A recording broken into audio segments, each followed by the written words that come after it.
جب مگرمچھ گوشت کھاتا ہے تو اس کو پتہ ہے کہ وہ اپنے لمبے لمبے دانت خود صاف نہیں کر سکتا،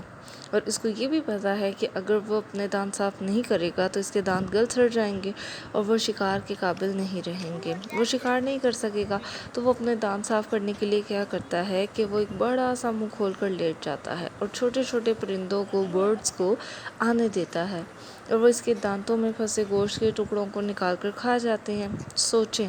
کہ مگرمچھ ایسا کیوں کرتا ہے؟ وہ چھوٹے چھوٹے پرندے مگرمچھ کا کھانا ہی تو ہیں، اگر وہ چاہے تو 1 منٹ میں انہیں کھا جائے، لیکن مگرمچھ ایسا نہیں کرتا، کیونکہ اسے پتہ ہے کہ اس کا مسلسل ایک ڈینٹل کیئر سسٹم بنا ہوا ہے،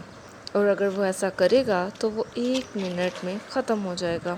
مگر مگرمچھ اتنا طاقتور ہونے کے باوجود وہ اپنی ایگو کو ایک سائڈ پر رکھ کر چڑیوں کو یہ سب کرنے کی اجازت دیتا ہے، اور چڑیاں بھی اس پر ٹرسٹ کرنے لگتی ہیں۔ اسی طرح اگر آپ کی زندگی میں بھی کوئی آپ کی مدد کرتا ہے تو اسے غرور اور ایگو میں آ کر اسے دھوکہ دینے کی بجائے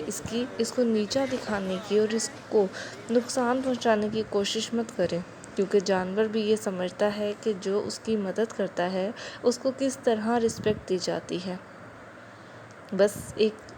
آپ لوگ جو انسان ہیں وہ یہ سب نہیں سمجھتے۔ اس لیے جتنا ہو سکے کوشش کریں کہ آپ کی وجہ سے کسی کا مان اعتبار نہ ٹوٹے، کسی کو آپ کی وجہ سے کوئی تکلیف نہ پہنچے۔ اللہ حافظ۔